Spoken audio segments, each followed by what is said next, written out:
राम राम दोस्तों, जय बाबा नीम करोली महाराज जी की। आशा है कि आपके ऊपर भी बाबा नीम करोली जी का अपार कृपा होगी। आपके घर परिवार में सभी कुशल मंगल होंगे, यही मैं प्रार्थना करता हूँ सभी देवी देवताओं से। सभी देवों का आह्वान कर लिया है दोस्तों, सभी उपस्थित हैं आपको आशीर्वाद देने के लिए और इस पाठ को आशीर्वाद देने के लिए। शिव महापुराण अष्टम खंड कोटि रुद्र संहिता और इसका पाठ है भीमेश्वर शिव की उत्पत्ति। इसे पूरा सुने मेरे भाई, ताकि आपको शिव भगवान का, उनकी महिमा का पूरा आशीर्वाद मिले। जय शिव, जय राम। तो शुरू करते हैं। भीमेश्वर शिव की उत्पत्ति। भीम नाम का एक राक्षस था। एक बार किसी ने उससे कहा कि राजा तुम्हारे नाश के लिए अनुष्ठान कर रहा है। यह सुनकर भीम राजा के पास गया और तलवार निकालकर राजा को फटकारने लगा। राजा ने भगवान शिव जी का स्मरण कर भीम नामक असुर से बोले, मैं संसार के रक्षक शिव जी का स्मरण कर वह पूजन कर रहा हूँ, मुझे तुझसे कोई भय नहीं है।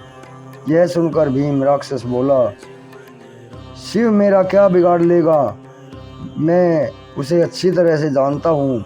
इतना कहकर उसने शिवलिंग पर तलवार चलाई। तभी उस पार्थिव लिंग से भगवान शंकर प्रकट हो गए। उन्होंने अपने त्रिशूल से उस तलवार को काटकर फेंक दिया और दोनों में घोर संग्राम प्रारंभ हो गया। शिव जी के गण भी राक्षसी सेना से युद्ध करने लगे। उस भयानक युद्ध में पृथ्वी, वन, पर्वत सभी कंपायमान हो गए।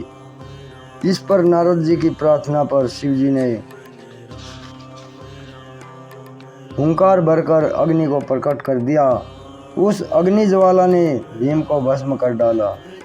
भीम की भस्म से वहां अनेक प्रकार की औषधियां उत्पन्न हो गई। ये औषधियां समस्त रोगों का विनाश करने वाली और मंगलदायक हैं। भीम के भस्म हो जाने पर सभी ऋषि मुनियों और देवताओं ने शिव जी की स्तुति की और बोले, हे स्वामी, आप चराचर जगत के कल्याण हेतु इसी स्थान पर विराजमान रहे। उनकी बात मानकर शिव जी वहीं पर विराजमान हो गए। उनका नाम भी भीम शंकर शिव पड़ गया। वे समस्त संसार के कल्याणकारी और दुख विनाशक कहे जाते हैं। दोस्तों, इससे अगला पाठ है श्री विश्वेश्वर शिव की महिमा। ये भीमेश्वर शिव की महिमा यहीं तक था। शुरू करते हैं विश्वेश्वर शिव की महिमा। सूत जी ने कहा, हे ऋषियों, अब मैं काशी में स्थित अविमुक्तेश्वर लिंग की महिमा का वर्णन करता हूँ। आप लोग ध्यानपूर्वक सुनिए। एक बार पार्वती जी ने भगवान शंकर से अविमुक्तेश्वर लिंग की महिमा के विषय में पूछा। इस पर भगवान शंकर ने बताया, हे प्राणेश्वरी, समस्त जीवों को भक्ति प्रदान करने वाला परम पवित्र काशी धाम कहलाता है। यह मेरा ही निवास स्थान है। सिद्ध पुरुष यहाँ काशी में आकर मेरे अनेकों रूपों का वर्णन करते हैं। मेरे ज्ञानी भक्त भले ही अन्य तीर्थों का सेवन करें, परंतु काशी ही उनको मुक्ति प्रदान करने वाला स्थान है। काशी में किसी भी अवस्था में प्राणी की मृत्यु होने पर उसे मोक्ष अवश्य प्राप्त होता है। पवित्र अथवा अपवित्र कन्या हो या स्त्री हो, सभी की काशी में मृत्यु होने के बाद मुक्ति हो जानी निश्चित है। हे उमा, मेरा यह काशी धाम अत्यंत गोपनीय है। ब्रह्मा, विष्णु आदि देवता भी इसकी महिमा को बताने में असमर्थ हैं। जिस मुक्ति के लिए योगी जन जन्म जन्मांतर तपस्या करते हैं, वही मुक्ति काशी में मरने पर प्राप्त हो जाती है। अधर्मी से अधर्मी मनुष्य की भी यहाँ मृत्यु होने पर आवागमन के चक्कर से छूट जाता है। परंतु जो व्यक्ति विचार पूर्वक श्रद्धा भक्ति के साथ जब मेरा ध्यान, अर्चना और स्मरण जप करता है, उसके पुण्यों की महिमा तो कल्याणी भी वर्णन नहीं कर सकती। वे व्यक्ति तो मेरे स्वरूप में ही लीन हो जाते हैं।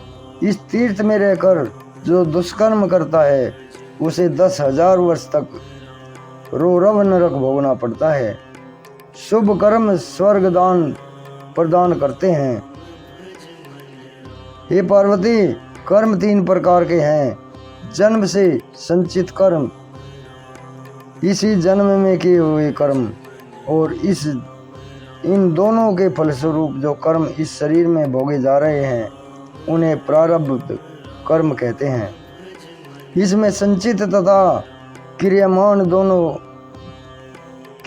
तो दान भोगादि से नष्ट हो जाते हैं। संचित तथा क्रियामान कर्म काशी के अतिरिक्त अन्यत्र नष्ट नहीं होते। जिन व्यक्तियों ने पूर्व जन्म में काशी में निवास किया है वे ही दूसरे जन्म में काशी में मृत्यु को पाते हैं। यहाँ गंगा स्नान से सभी कर्म बंधन नष्ट हो जाते हैं।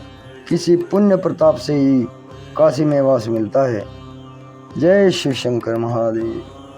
दोस्तों, आपने ये शिव वाणी सुनी, शिव भगवान की शिव महापुराण। इसमें भगवान शिव ने काशी की महिमा का वर्णन किया है। इसे आगे भी शेयर करें और चैनल को सब्सक्राइब करें अगर मेरे भाइयों ने नहीं किया है। मेरे माताएं बहनें सभी के ऊपर देवों की अमृतवाणी अमृत वर्षा हो, उनके घर में अमृत की बारिश हो, उनके घर में सभी कुशल मंगल हों जो इस महिमा को सुने। ये शिव का वरदान है, शिव वाणी है। जय शिव शंकर महादेव।